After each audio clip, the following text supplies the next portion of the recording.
സ്തോത്രം ചേർത്ത് വായിക്കാം. 19 സങ്കീർത്തനം 12-ാമത്തെ വാക്യം. തന്റെ തെറ്റുകൾ ഗ്രഹിക്കുന്നവനാര്? തന്റെ തെറ്റുകളെ ഗ്രഹിക്കുന്നവനാ. മറഞ്ഞിരിക്കുന്ന തെറ്റുകൾ പോക്കി സ്തോത്രം. മറഞ്ഞിരിക്കുന്ന തെറ്റുകളെ പോക്കി എന്നെ മോചിപ്പിക്കണമേ. എന്നെ മോചിപ്പിക്കണമേ.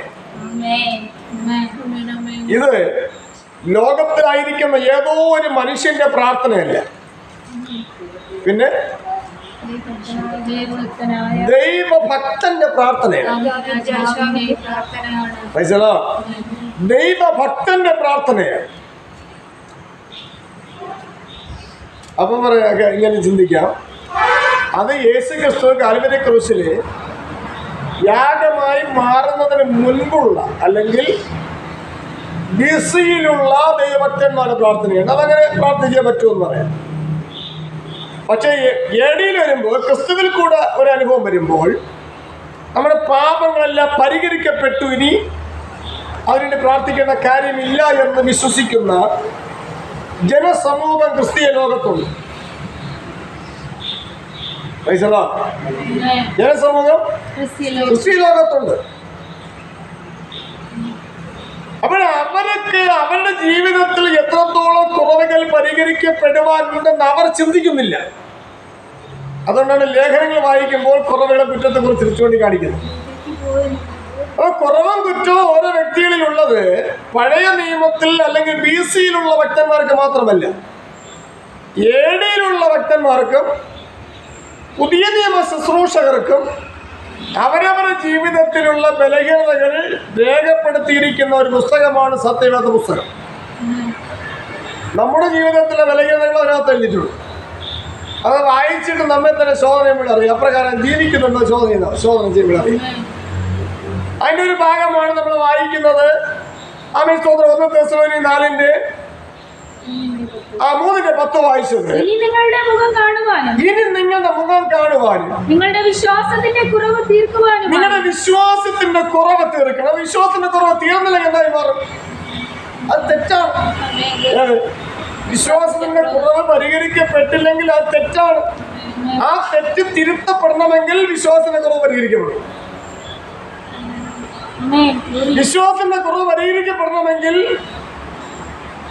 പ്രാർത്ഥിക്കേണ്ടവർ പ്രാർത്ഥിക്കണം. വിശ്വാസത്തിന്റെ കുറവ് വെളിപ്പെട്ടിരിക്കണം. അത് തന്റെ തെറ്റാ. വിശ്വാസത്തിന്റെ കുറവ്, അവരവർക്കുള്ള വിശ്വാസത്തിന്റെ കുറവ് അവരവരെ കുഴപ്പം കൊണ്ടാണ്. സ്തോത്രം.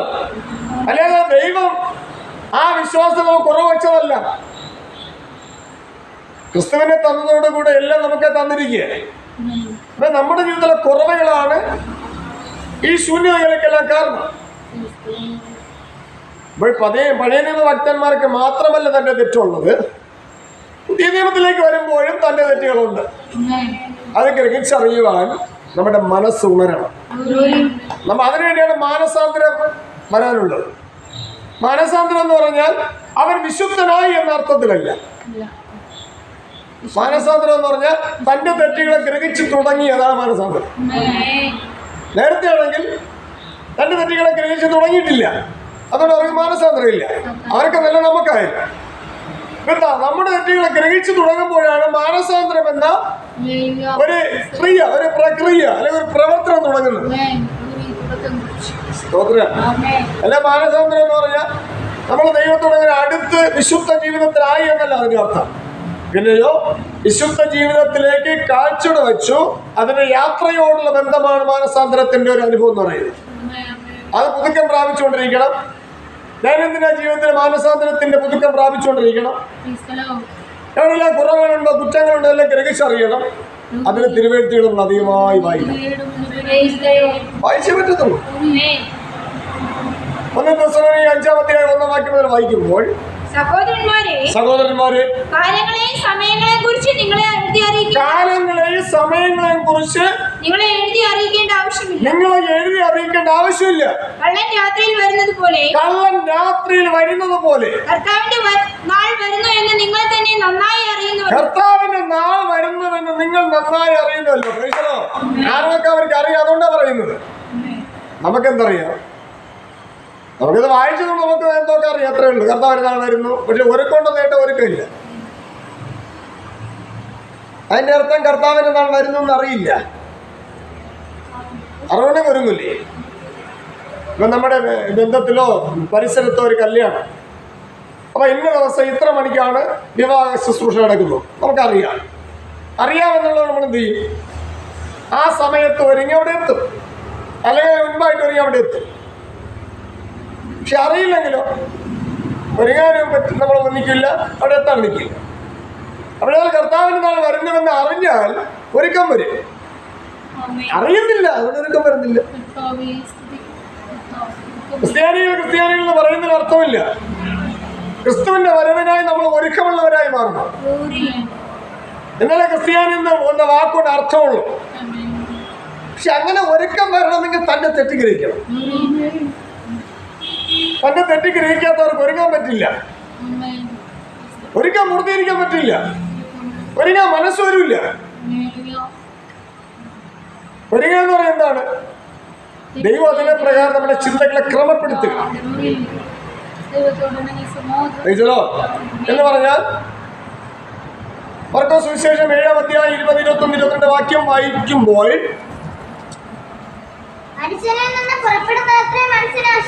മനുഷ്യരിൽ നിന്ന് പുറപ്പെടുന്നത് മനുഷ്യനെ അശുദ്ധമാക്കുന്നത് ഒരുക്കമില്ലാത്ത അനുഭവമാണ്. കർത്താവിന്റെ വരവിനായി നമ്മൾ ഒരുക്കമില്ലാത്ത അനുഭവമാണ്. കർത്താവിന്റെ വരവ് ഓക്കെയാണ്, പക്ഷെ അതിനുവേണ്ടി നമ്മൾ ഒരുക്കം പ്രാപിക്കുന്നില്ല. അതിന്റെ അനുഭവമാണ് ആ പാവ സ്വഭാവങ്ങൾ വെളിപ്പെട്ടു വരുന്നത്. അകത്തുനിന്ന് മനുഷ്യരുടെ ഹൃദയത്തിൽ നിന്ന് തന്നെ ദുർചിന്ത, വ്യഭിചാരം, പരസംഗം, കൊലപാതകം, ഇതൊക്കെ വിശദീകരിച്ച് നമുക്ക് ചിന്തിക്കാനുള്ള കാര്യങ്ങളാണ്. ഇതൊക്കെ വായിക്കുമ്പോൾ വിശദീകരിച്ച് ചിന്തിച്ചോളൂ. അത് വായിക്കുമ്പോൾ വിശദീകരിച്ച് ചിന്തിക്കണമെങ്കിൽ അതിനെക്കുറിച്ച് രൂപരേഖ നിങ്ങൾ അറിഞ്ഞിരിക്കണം. അത് നിങ്ങൾ കേട്ടിട്ടുണ്ട്, അതുകൊണ്ട് ചിന്തിക്കാൻ പറ്റും. സ്തോത്രം. അതിന് ഉദാഹരണമായി ഒരു കാര്യം എടുത്തു പറഞ്ഞാൽ, വ്യഭിചാരം എന്ന് എഴുതിയിരിക്കുന്നത് അക്ഷരാർത്ഥത്തിൽ അവരവർക്ക് അർഹിക്കപ്പെട്ട സ്ത്രീയോടോ പുരുഷനോടോ ഇടപെട്ട് സഹിക്കാതിരിക്കുന്നത് മാത്രമല്ല വ്യഭിചാരം എന്ന് പറയുന്നത്. യാക്കോബ് ലേഖനത്തിൽ അതിനെ എടുത്തു പറയുന്നു, വ്യഭിചാരിണികളായുള്ളവരെ ലോകസ്നേഹം ദൈവത്തോട് ശത്രുത്വമാകും എന്ന് നിങ്ങൾ അറിയുന്നില്ലയോ? ഹല്ലേലൂയ. ഇപ്പൊ ലോകത്തെ സ്നേഹിക്കുന്നെങ്കിൽ അത് ദൈവത്തോട് ശത്രുത്വമാണ്. അതിനോടൊപ്പം ചേർത്ത് മറ്റൊന്നുകൂടെ അതിന് ചേരുന്നു, വ്യഭിചാരമാണ്. അതെങ്ങനെ അറിയാം? കൊരിന്ത്യർ ലേഖനത്തിൽ ഇങ്ങനെ വായിക്കുന്നു, ക്രിസ്തു എന്ന ഏക പുരുഷന് നിർമ്മല കന്യകയായി വിവാഹ നിശ്ചയം ചെയ്തിരിക്കുന്നു. അപ്പോൾ യേശുക്രിസ്തു എന്ന ഏക പുരുഷന് നിർമ്മല കന്യകയായി വിവാഹ നിശ്ചയം ചെയ്യപ്പെട്ട നമ്മുടെ ജീവിതത്തില് ലോകസ്നേഹം വന്നാൽ അത് വ്യഭിചാരമാണ്. മനുഷ്യന് തമ്മിൽ വ്യഭിചാരമല്ല, പക്ഷെ ദൈവത്തിന്റെ ദൃഷ്ടിയിൽ അത് വ്യഭിചാരമാണ്. അതിനാണ് അവിടെ താക്കീത് ചെയ്ത് യാക്കോബ് അപ്പോസ്തലൻ വിളിച്ചു പറയുന്നത്, വ്യഭിചാരിണികളായുള്ളവര് ലോകസ്നേഹം ദൈവത്തോട് ശത്രുത്വമെന്ന് അറിയുന്നില്ലയോ? ഇത് അറിവ് വന്നാൽ തന്നെ തെറ്റിഗ്രഹിച്ചോണം. തന്നെ തെറ്റിഗ്രഹിച്ചു തുടങ്ങിയാൽ പരിഹാരം ക്രിസ്തുവിലുണ്ട്. എന്നാലേ വിശ്വാസത്തിന്റെ കുറവ് തീരുള്ളൂ. നമ്മളിലുള്ള കുറവുകൾ പരിഹരിക്കപ്പെടുകയുള്ളൂ. സ്തോത്രം. ഇതൊക്കെ ഗ്രഹിക്കാതിരുന്നാൽ നമുക്ക് എന്തൊരു ഭാവം, എന്തൊരു കുറവ്, എന്തൊരു തെറ്റ്. ഇനി ഒരു കുറവ് മാത്രമുണ്ട്, എന്താണ്? അത് കുറച്ച് സാമ്പത്തിക കടമുണ്ട്, അത് തീർന്നാൽ കുറവെല്ലാം തീർന്നു. അങ്ങനെ ചിന്തിക്കുന്ന മനുഷ്യരുടെ ഇടയിൽ നമ്മൾ ജീവിക്കുമ്പോൾ നമ്മുടെ ചിന്ത വ്യത്യസ്തമായിരിക്കണം. Hallelujah, hallelujah. അപ്പോൾ മർക്കോസ് സുവിശേഷത്തിലേക്ക് വരുമ്പോൾ മനുഷ്യരിൽ നിന്ന് പുറപ്പെടുന്നത്രേ മനുഷ്യനെ അശുദ്ധമാക്കുന്നത് അകത്തുനിന്ന് മനുഷ്യരുടെ ഹൃദയത്തിൽ നിന്ന് തന്നെ ദുർചിന്ത, വ്യഭിചാരം, പരസംഗം, കൊലപാതകം, മോഷണം, അത്യാഗ്രഹം, ദുഷ്ടത, ചതി, ദുഷ്കർമ്മം, വെടക്കെണ്ണ്, ദൂഷണം, അഹങ്കാരം, മൂഢത എന്നിവ പുറപ്പെടുന്നു. ഇതിൽ ഒന്നോ ഒന്നിലധികമോ കാര്യങ്ങൾ നമ്മളിൽ ഉണ്ടോ ഇല്ലയോ എന്ന് നമ്മെ തന്നെ ശോധനയാണ്. സ്തോത്രം. ഇതിൽ ഒന്നിലധികമോ കാര്യങ്ങൾ നമ്മുടെ ജീവിതത്തിൽ ഹൃദയത്തിൽ നിന്ന് വാവഴി പുറപ്പെട്ട് വരുന്നോ എന്ന് നമ്മെ തന്നെ ശോധന ചെയ്യണം. കൊലപാതകവും വാവിന് പുറപ്പെട്ട് വരുന്നു എന്നാണ്. എന്ന് പറഞ്ഞാൽ സഹോദരനോട് കോപിക്കുന്നവനല്ല കൊലപാതകന്. സ്തോത്രം. സഹോദരനോട് കോപിക്കുന്ന കൊലപാതകന്.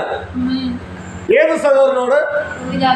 ക്രിസ്തുവിൽ ജനിച്ച് അതിന് വന്ന വായുവിനെ പാല് കുടിച്ച് രക്ഷയ്ക്കായി വളരുവാൻ മനസ്സ് വയ്ക്കുന്ന ഒരു സഹോദരനോടോ സഹോദരിയോടോ കോപിക്കുന്നവൻ കൊലപാതകന്.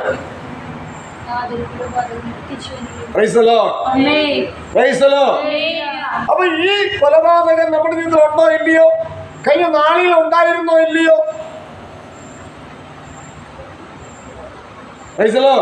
എന്ന് പറഞ്ഞാൽ നമ്മുടെ രക്ഷയ്ക്ക് വേണ്ടി, നമ്മുടെ ആത്മരക്ഷയ്ക്ക് വേണ്ടി, പാപപരിഹാരത്തിനു വേണ്ടി ആരെങ്കിലും ഏതെങ്കിലും സഹോദരങ്ങൾ നമ്മോട് സുവിശേഷം പറഞ്ഞപ്പോൾ നമ്മൾ അവരോട് കോപിച്ചിട്ടുണ്ടോ എങ്കിൽ കൊലപാതകമാണ്. ആ കൊലപാതകത്തിന് ഇവിടെ കേസില്ല, എന്നാൽ സ്വർഗീയ കോടതിയിൽ കേസ് എഴുതിയിട്ടുണ്ട്.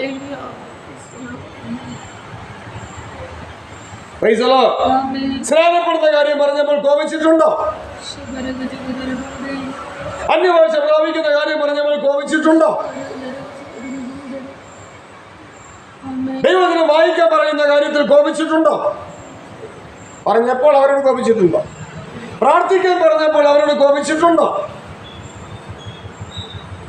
ഇന്ന കുറ്റങ്ങൾ അതിൽ നിന്ന് പരിഹരിക്കപ്പെടണം, നീ അതിൽ നിന്ന് ഒഴിഞ്ഞു മാറി വരണം, ആവശ്യമില്ലാതെ കൂട്ടുകെട്ട് നിനക്ക് അരുത് എന്ന് പറയുമ്പോൾ നീ അവരോട് കോപിച്ചിട്ടുണ്ടോ? ഇതെല്ലാം കൊലപാതകം. അങ്ങനെ തുടങ്ങി ബാക്കി നിങ്ങൾ ചിന്തിച്ചോളാം. നിങ്ങളുടെ സാഹചര്യത്തിൽ നിങ്ങൾ ചിന്തിക്കണം. സ്തോത്രം. നിങ്ങൾ ആരോടെങ്കിലും ദൈവദിനത്തെ കുറിച്ച് പറഞ്ഞപ്പോൾ നിങ്ങളോട് ആരെങ്കിലും കോപിച്ചിട്ടുണ്ടെങ്കിൽ നിങ്ങളെ കൊലപാതകം ചെയ്തു കഴിഞ്ഞു ആ വ്യക്തി.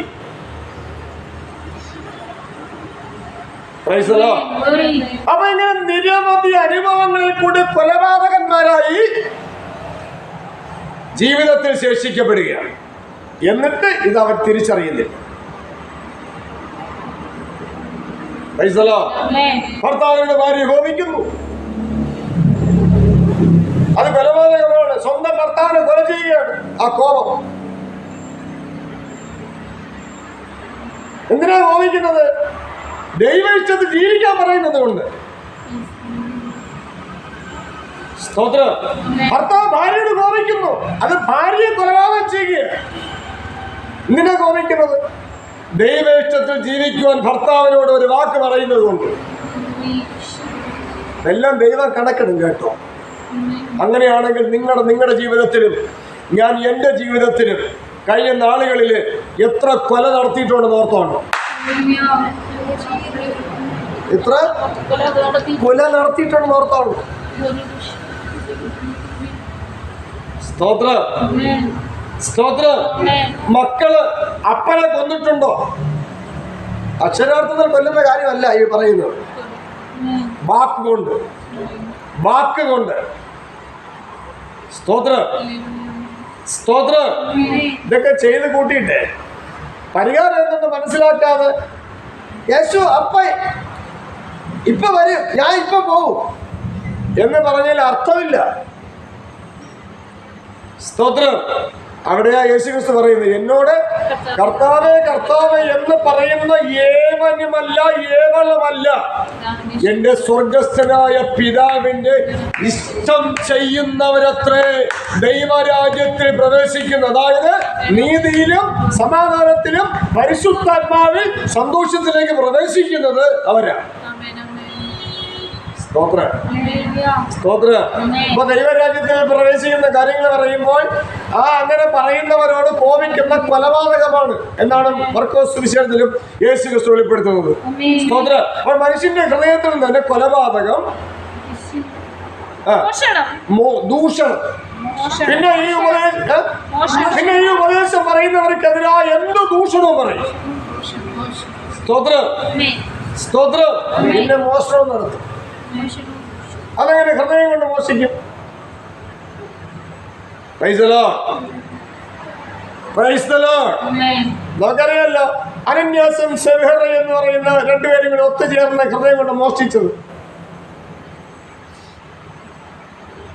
Price the Lord. അപ്പോൾ ഇതെല്ലാം നമ്മൾ തിരിച്ചറിയണം.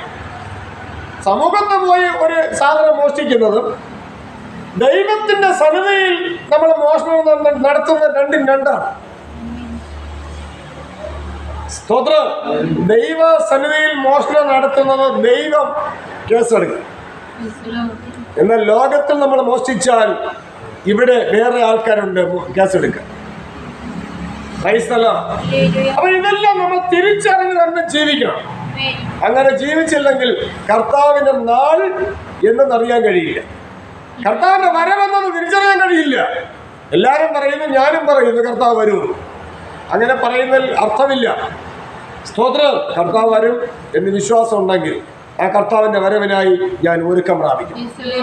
അതിനുവേണ്ടി ബുദ്ധിയുപദേശമാണ് മർക്കോസ് സുവിശേഷത്തിലും വെളിപ്പെടുത്തിയിരിക്കുന്നത്. വായിക്കാം. കൊലപാതകം, മോഷണം, അത്യാഗ്രഹം, ദുഷ്ടത. അത്യാഗ്രഹം എന്ത് ചെയ്യും? വഴക്കുണ്ടാക്കും. അത്യാഗ്രഹം എന്ത് ചെയ്യും? വഴക്കുണ്ടാക്കും. ഭാര്യയോട് വഴക്കുണ്ടാക്കും, ഭർത്താവിനോട് വഴക്കുണ്ടാക്കും, മാതാപിതാക്കളോട് വഴക്കുണ്ടാക്കും, ശുശ്രൂഷകരോട് വഴക്കുണ്ടാക്കും, സഹോദരങ്ങൾ തമ്മിൽ വഴക്കുണ്ടാക്കും, സഹോദരന്മാരുടെ ഇടയിൽ വഴക്കുണ്ടാക്കും.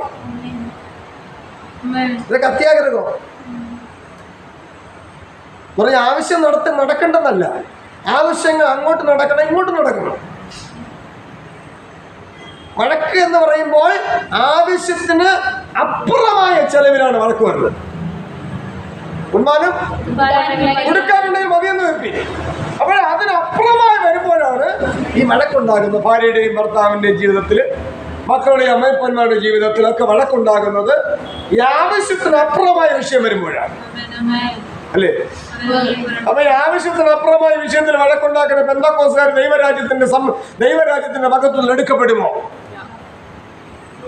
പെന്തക്കോസ്ത് എന്ന് മാത്രമല്ല, മറ്റുള്ളവരാൽ എടുക്കപ്പെടുമോ? ഇതൊന്നും നമ്മളെ അറിയാതെ ജീവിതത്തെ മാറ്റിമറിക്കരുത്. തന്റെ തെറ്റുകളെ ഗ്രഹിക്കണം. അത്യാഗ്രഹം അത് മാത്രമല്ല, അത്യാഗ്രഹം വഴക്കുണ്ടാക്കാൻ മാത്രമല്ല, അത്യാഗ്രഹം ദ്രവ്യാഗ്രഹത്തിലേക്ക് പോവുകയാണ്. ദ്രവ്യാഗ്രഹം വിഗ്രഹാരാധനയായി മാറുകയാണ്. സ്തോത്രം. പിന്നെ എങ്ങോട്ടൊക്കെ അതെങ്ങനെ റൂട്ട് തിരിഞ്ഞുകൊണ്ട് അറിയാൻ കഴിയില്ല. അത്യാഗ്രഹം വഴക്കുണ്ടാക്കും, ആ ദ്രവ്യാഗ്രഹത്തിലേക്ക് തിരിയും, അതിന്റെ സകല ദോഷങ്ങൾക്ക് കാരണമായി മാറും. പിന്നെ അത് വിഗ്രഹാരാധനയിലേക്ക് തിരിയും. പിന്നെ ഏത് വിധത്തിലൊക്കെ തിരിഞ്ഞ് റൂട്ട് മാറി പോകുന്നതെന്ന് നമുക്ക് പിടിച്ചറിയിക്കില്ല. അത് കയ്യിൽ നിന്ന് വിട്ടുപോയ ആയുധം പോലെയാണ്, വായിന്ന് പുറപ്പെട്ടു പോയ വാക്ക് പോലെയാണ്. അപ്പൊ ഇതെല്ലാം നമ്മുടെ ജീവിതത്തിൽ ക്രമീകരിക്കൊണ്ടൊക്കെ വേണം. ദൈവാത്മാവിന്റെ സാന്നിധ്യത്തിന്റെ നിഴലിൽ, ദൈവാത്മാവിന്റെ സാന്നിധ്യത്തിന്റെ കീഴിൽ നമ്മളെ തന്നെ വിനയപ്പെടുത്തി കൊടുത്തില്ലെങ്കിൽ കർത്താവിന്റെ നാൾ എന്ന് പറയുന്നത് വെറൊരു സ്വപ്നം മാത്രമായിരിക്കും. വായിക്കാം. ദുർചിന്ത, വ്യഭിചാരം, പരസംഗം, കൊലപാതകം, മോഷണം, അത്യാഗ്രഹം, ദുഷ്ടത, ചതി, ദുഷ്കർമ്മം, വിടക്കണ്ണ്, ദൂഷണം, അഹങ്കാരം, മൂഢത എന്നിവ പുറപ്പെട്ടു വരും. ഹല്ലേലൂയ. ഇതൊക്കെ ഹൃദയത്തിൽ നിന്ന് പുറപ്പെട്ടു വന്നാലേ കർത്താവിന്റെ നാളിൽ നമ്മൾ ഒരുക്കം പ്രാപിക്കാൻ പറ്റുമോ? ഇല്ല. അതുകൊണ്ടാണ് ആവർത്തന പുസ്തകത്തിൽ പറയുന്നത്, ഇന്ന് ഞാൻ നിന്നോട് കൽപ്പിച്ച ഈ വചനങ്ങൾ നിന്റെ ഹൃദയത്തിലിരിക്കണം. ആവർത്തന പുസ്തകം. ഈ വചനങ്ങളെ നിങ്ങളുടെ ഹൃദയത്തിലും മനസ്സിലും സംഗ്രഹിച്ച്, ഈ വചനങ്ങൾ നിങ്ങളുടെ ഹൃദയം. ആവർത്തന പുസ്തകം 11:18 വായിക്കാം. ഈ വചനങ്ങളെ നിങ്ങളുടെ ഹൃദയത്തിലും മനസ്സിലും സംഗ്രഹിച്ച്, നിങ്ങളുടെ ഹൃദയത്തിലും മനസ്സിലും സംഗ്രഹിച്ച്. ഹല്ലേലൂയ. അപ്പൊ ഈ വചനങ്ങളെ നമ്മുടെ ഹൃദയത്തിലും നമ്മുടെ മനസ്സിലും സംഗ്രഹിക്കണം. സംഗ്രഹിക്കാൻ വേണ്ടി പ്രാർത്ഥിക്കണം.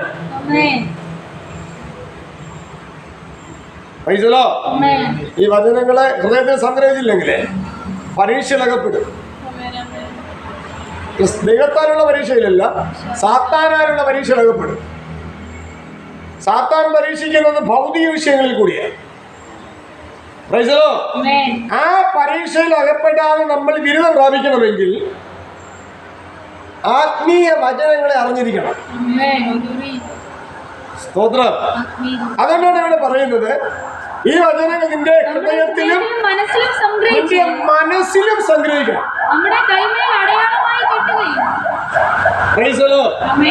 ദൈവത്തിന്റെ വചനങ്ങളെ നമ്മുടെ ഹൃദയത്തിലും മനസ്സിലും സംഗ്രഹിച്ചാൽ നമ്മൾ വായിൽ നിന്ന് വരും. മൂഢത വരുമോ? ദൂഷണം വരുമോ? കൊലപാതകം വരുമോ? കള്ളം വരുമോ? ചതി വരുമോ? പരദൂഷണം വരുമോ? അപ്പൊ എന്തുകൊണ്ടാണ് ദൈവത്തിന്റെ വചനം വായിന്ന് ഹൃദയം നിറഞ്ഞ് വായിന്ന് പുറപ്പെട്ട് വരാത്തത്? അത് ഹൃദയത്തിലും മനസ്സിലും സംഗ്രഹിക്കാത്തതുകൊണ്ട്. അപ്പൊ ഈ ഹൃദയത്തിൽ മനസ്സിൽ വചനം സംഗ്രഹിച്ചില്ലെങ്കിൽ ആ ഹൃദയവും ആ മനസ്സും ആരുടെ ഉടമസ്ഥതയിലുള്ള? സാത്താന്റെ ഉടമസ്ഥതയിലുള്ള. ഹല്ലേലൂയ. ഹല്ലേലൂയ. അപ്പൊ നമ്മുടെ ക്രിസ്തീയ ജീവിതത്തില് ദൈവവചനത്തെ കുറിച്ചുള്ള ഗ്രാഹ്യം നമ്മുടെ ഹൃദയത്തിലും മനസ്സിലും ഇല്ലെങ്കിൽ കർത്താവിന്റെ മഹത്വ പ്രത്യക്ഷതയ്ക്കായി നമുക്ക് ഒരുക്കം പ്രാപിക്കാൻ പറ്റുമോ? ഒരുക്കം ഈ സ്വഭാവങ്ങൾ മാറ്റിയെടുക്കുന്ന അർത്ഥം. അല്ലാതെ ഇങ്ങനെ വെള്ളവസ്ത്രം ധരിച്ചൊരുങ്ങുന്ന കാര്യമല്ല. അതൊക്കെ ലോകപ്രകാരം ക്രിസ്തീയ ജീവിതത്തിൽ വെള്ളവസ്ത്രമൊക്കെ ആവശ്യമാണ് എന്നേ ഉള്ളൂ. ഹല്ലേലൂയ. ഹല്ലേലൂയ. പക്ഷെ നമ്മുടെ സ്വഭാവത്തില് ഒരുക്കം വരണം. മാറ്റേണ്ടത് മാറ്റണം, ധരിക്കേണ്ടതിനെ ധരിക്കണം. ഹല്ലേലൂയ.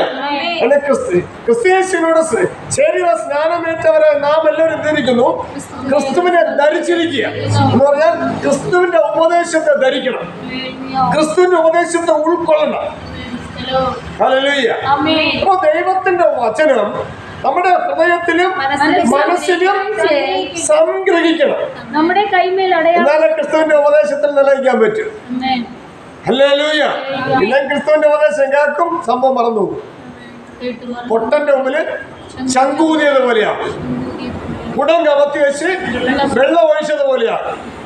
അങ്ങനെ ആകാതിരിക്കാൻ വേണ്ടിയുള്ള ബുദ്ധിയുപദേശമാണ് ദൈവാത്മാവ് ഒരു അറിവിൽ കൂടെ ഒരറ്റത്ത് തുടങ്ങി മറ്ററ്റം വരെ നമ്മളെ കൊണ്ടെത്തിക്കുന്നത്.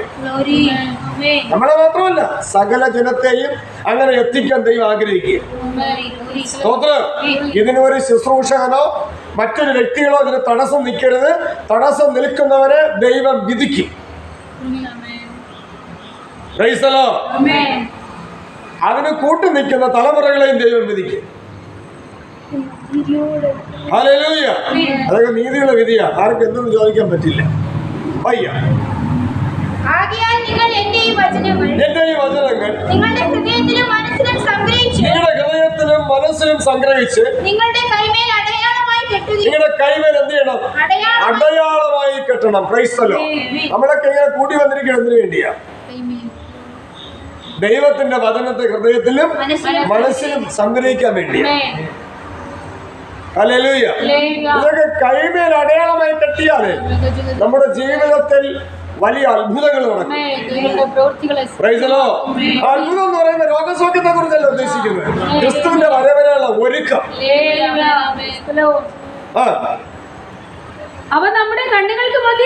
അവ നമ്മുടെ കണ്ണുകൾക്ക് മധ്യേ എന്ത് ചെയ്യണം? പട്ടമായിരിക്കണം. പട്ടമായിരുന്നാലുണ്ടല്ലോ, സ്ത്രീയെ നോക്കിയാലും ഹൃദയം കൊണ്ട് വ്യഭിചരിക്കുന്നതിന് വേണ്ടി നോക്കില്ല. പുരുഷനെ നോക്കിയാലും സ്ത്രീ കൊണ്ട് ഹൃദയം കൊണ്ട് വ്യഭിചരിക്കാൻ വേണ്ടി നോക്കില്ല. പക്ഷേ ദൈവവചനം കണ്ണുകൾക്ക് മധ്യ പട്ടമല്ലെങ്കിലോ മോഹിക്കേണ്ടത് നോക്കും. വസ്തുവക മോഹിക്കേണ്ടത് നോക്കും. ആരെങ്കിലും വീട് പണിതിട്ടുണ്ടെങ്കിൽ അത് മോഹിക്കേണ്ടത് നോക്കും. ഒരു വാഹനം കണ്ടാൽ മോഹിക്കേണ്ടതിന് നോക്കും.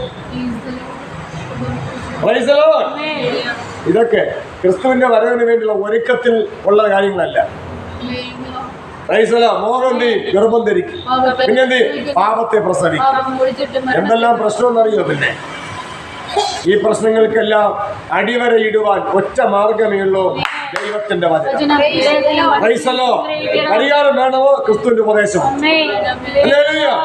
അതിനുവേണ്ടി തന്റെ തെറ്റുകളെ ഗ്രഹിക്കണം. തന്റെ തെറ്റുകളെ ഗ്രഹിക്കുന്നവരാ അവനാണ് ദൈവഭക്തൻ. Praise the Lord. തന്റെ തെറ്റുകളെ മറച്ചു വയ്ക്കുന്നവൻ ദൈവഭക്തനല്ല, അവന് ശുഭം വരികയില്ല. അവ ഏറ്റുപറയുന്നവർക്കോ കരുണ ലഭിക്കും. കരുണയുള്ളവർ ഭാഗ്യവാന്മാർ, അവർക്ക് കരുണ ലഭിക്കും. അവർക്ക് കരുണയുള്ള വിധി ഉണ്ടാവും, അല്ലാത്തവർക്കോ കരുണയില്ലാത്ത വിധി ഉണ്ടാവും. ഇനി നമുക്കെന്തുണ്ടാവും? കരുണയുള്ള വിധി വരുമോ? കരുണയില്ലാത്ത വിധി വരും. അതിനുവേണ്ടിയുള്ള ദൈവവചന പഠനമാണ് നമ്മുടെ ജീവിതത്തിൽ ഏറ്റവും അത്യാവശ്യം. വീട്ടിലിരിക്കുമ്പോഴും വഴി നടക്കുമ്പോഴും കിടക്കുമ്പോഴും എഴുന്നേൽക്കുമ്പോഴും നാം അവയെ കുറിച്ച് സംസാരിച്ചുകൊണ്ട് ഹൃദയത്തിലും മനസ്സിലും സംഗ്രഹിച്ച വചനത്തെ കുറിച്ച് സംസാരിച്ചുകൊണ്ട് നമ്മുടെ മക്കൾക്ക് അവയെ ഉപദേശിച്ചു കൊടുക്കണം. ഇതൊന്നും ചെയ്യാത്ത ഒരു മാതാവും പിതാവും തലമുറയും ദൈവരാജ്യത്തെ സ്വപ്നം കാണാൻ പറ്റുള്ളൂ, അവിടെ പ്രവേശിക്കാൻ കഴിയും.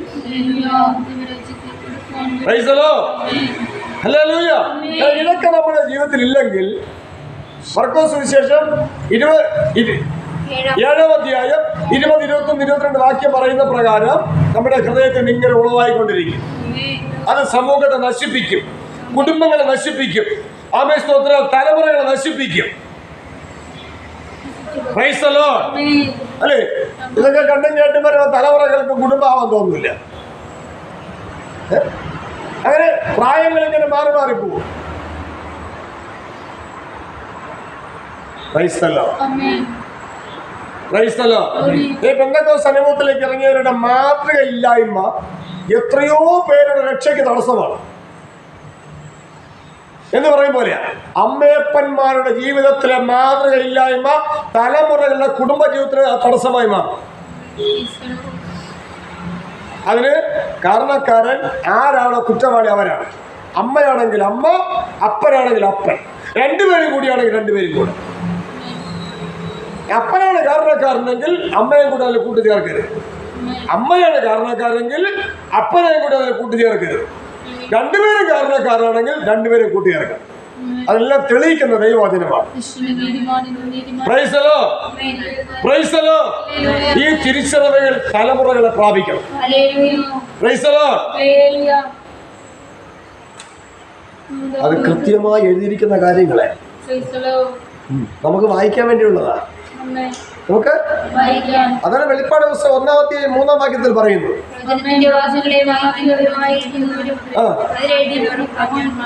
ഈ പ്രവചനത്തിന്റെ വാക്കുകളെ വായിച്ചു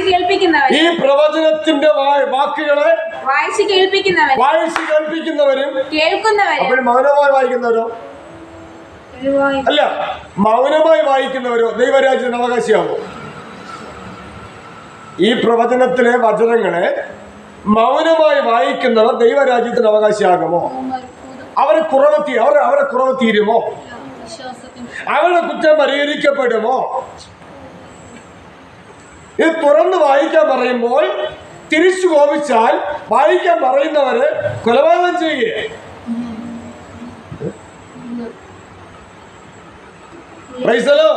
ഈ കൊലപാതകം ചെയ്യാണ്. കത്തി ആലക്കുടി പോയി കത്തി ഉണ്ടാക്കിയിട്ട് അടുത്തവരെ കുത്തി കൊല്ലുന്ന മാത്രമല്ല കൊലപാതകം, അല്ലെങ്കിൽ വെടിവെച്ച് കൊല്ലുന്ന മാത്രമല്ല കൊലപാതകം.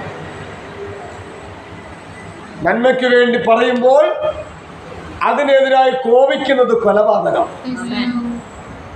സ്തോത്രം. ആ കുറവ് നമ്മുടെ ജീവിതത്തിൽ പരിഹരിക്കപ്പെടേണ്ടതുണ്ട്, മറ്റുള്ളവരുടെ ജീവിതത്തിൽ പരിഹരിക്കപ്പെടേണ്ടതുണ്ട്. അതെല്ലാം പരിഹരിക്കപ്പെടുവാൻ തക്കവണ്ണം ദൈവത്തിന്റെ വചനം നമ്മുടെ ഹൃദയത്തിലും നമ്മുടെ മനസ്സിലും സംഗ്രഹിക്കാൻ വേണ്ടി പ്രാർത്ഥിക്കണം. ഹല്ലേലൂയ. ഇല്ല, ദൈവരാജ്യം അവകാശമാക്കാമെന്ന് കുടിച്ച വെള്ളത്തിലോ കുടിക്കാനുള്ള വെള്ളത്തിലോ വിചാരിക്കണ്ട. Praise the Lord. അപ്പൊ ഇങ്ങനെ ആർക്ക് ജീവിക്കാൻ പറ്റും? മനസ്സുള്ളവർക്ക് ജീവിക്കാൻ പറ്റും. ദൈവമാണ് പറഞ്ഞത്, ദൈവം കൃപയെ ജീവിക്കാൻ. മനസ്സുള്ളവരുടെ മേൽ ദൈവം കൃപ ചൊരിയും. അഹങ്കരിക്കുന്നവരുടെ മേൽ താളടി ചൊരിയിക്കും. Praise the Lord.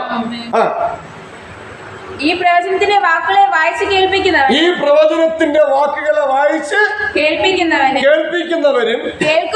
കേൾക്കുന്നവരും അതിൽ എഴുതിയിരിക്കുന്നത് പ്രമാണിക്കുന്നവരും. ഹല്ലേലൂയ. ആമേൻ. ഇതൊക്കെ കേൾപ്പിക്കുമ്പോൾ ചിലർക്ക് കാര്യം പ്രയാസം ഉണ്ടാവും. Price the Lord. പ്രയാസം അവരുടെ ജീവിതത്തിൽ അങ്ങ് തീർന്നു. നിത്യ അഗ്നിയിലേക്ക് പോകുമ്പോൾ അവിടെ പോകാതിരിക്കേണ്ട ഏക വഴിയാണ് ക്രിസ്തു. Price the Lord. അതിൽ എഴുതിയിരിക്കുന്നത് പ്രമാണിക്കുന്നവരും ഭാഗ്യവാന്മാരാണ്. ഹല്ലേലൂയ. ഇത് മനസ്സിൽ സംഗ്രഹിക്കാതിരുന്ന് പ്രമാണിക്കാൻ പറ്റുമോ? വായിക്കാൻ പറ്റുമോ? വായിക്കാതിരുന്ന് സംഗ്രഹിക്കാൻ പറ്റുമോ? മനസ്സിൽ ധ്യാനിക്കാൻ പറ്റുമോ? ഇത് മൗനമായി വായിച്ചാലോ? എസ്രയുടെ പുസ്തകത്തിൽ പറയുന്നു, അത് തെളിവായി വായിക്കണം. അല്ലേ? അത് തെളിവായി വായിക്കണം. എങ്ങനെയും വായിച്ചാൽ പോരാ, തെളിവായി വായിക്കണം. അങ്ങനെ വായിക്കാൻ മനസ്സില്ലെങ്കിലോ മനസ്സ് കുരുടാവും. ഈ ലോകത്തിന് ദൈവം മനസ്സിനെ കുരുടാക്കും. ഇങ്ങനെ അവർ ദൈവത്തിന്റെ ന്യായപ്രമാണ പുസ്തകം തെളിവായി വായിച്ചു കേൾപ്പിക്കുകയും വായിച്ചത് ഗ്രഹിപ്പാൻ തക്കവണ്ണം അർത്ഥം പറഞ്ഞു കൊടുക്കുകയും അല്ലെങ്കിൽ പൊരുൾ തിരിച്ചു കൊടുത്തു പറഞ്ഞു കൊടുക്കുകയും ചെയ്യും. Price the Lord.